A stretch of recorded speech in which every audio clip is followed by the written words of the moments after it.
Bob. Izzattalablik. Insondagi nafsi ammora o'zining azaliy tabiatiga ko'ra dunyoni yaxshi ko'radi. O'zini yuqori sanab, buyruq va farmon berishga o'ch bo'ladi. Shuning uchun u barcha odamlarga o'z hukmini o'tkazib, unga muhtoj bo'lishlarini istaydi. Lekin ayni paytda uning o'zi hech ham birovga muhtoj bo'lishni xohlamaydi. Bu esa yaratgan bilan ilohlikni talashish va sheriklikni da'vo qilishdir. Shuning uchun ham nafsning xohishlari to'xtatilmasa, yo'lida duch kelganni tishlovchi quturgan itga o'xshab qoladi. Izzattalablikning davosi.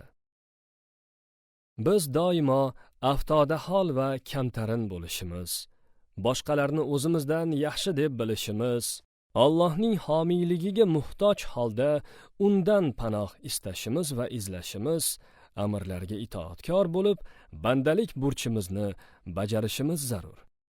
Shariat belgilagan halol va haromni farqlashimiz, Hazrat payg'ambarimiz sollallohu alayhi va sallam sunnatlarini mahkam tutishimiz, yaxshi amallarni ado etishda niyatni to'g'rilab, mo'ljalni aniq olishimiz, ichki dunyomizni poklashga qattiq intilishimiz, odob axloqimizni yaxshilashga harakat qilishimiz, o'z xato kamchiliklarimizni payqashimiz, o'zimizda gunohlar hukmron ekanligini sezishimiz, shuningdek shuhrat, obro', nom va maqtovlardan qat'iyan qochishimiz lozim. Zero Allohning Rasuli sollallohu alayhi va sallam shunday marhamat qiladilar. Diniy yoki dunyoviy hayoti tufayli odamlarni barmog'i bilan ko'rsatishi o'sha insonning yomonligiga kifoyadir. Magaram Alloh saqlagan kishi bundan mustasno. Anas ibn Malikdan rivoyat qilingan Termiziy rivoyati. Janobimiz Imom ibn Mashish shunday deydilar: Ko'nglingni dunyoviy boylikka, ayollarga, izzattalablikka va kuchli nafsoniy his-tuyg'ularga haddan tashqari muhabbat qo'yishidan saqla. Allohning berganiga rozi bo'l.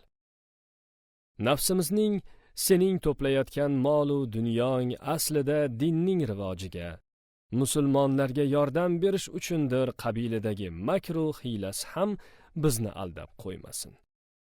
Chunonchi din ishi Allohning ishidir. Uning o'zigina din va shariatga rivoj berib, e'tiborini oshiradi. Qolaversa, cheksiz qudrat egasi bo'lgan Alloh mazkur dinni himoya qilish ishini ham o'z zimmasiga olgandir. Alloh shunday marhamat qiladi. Allohning nurini og'izlari bilan o'chirmoqni iroda qilurlar. Alloh esa garchi kofirlar yoqtirmasa ham o'z nurini batamom qilishdan boshqaga ko'nmas. Tavba surasi 32-oyat. Bu zolim va adolatsiz kimsalar o'zlarining gap so'zlari bilan Alloh qudratining ifodasi bo'lgan shariatni yo'q qilmoqchilar deganidir. Biroq ular bunga har qancha urinmasinlar, Alloh taolo hikmatlar xazinasi bo'lgan shariati nurini o'zi himoya qiladi.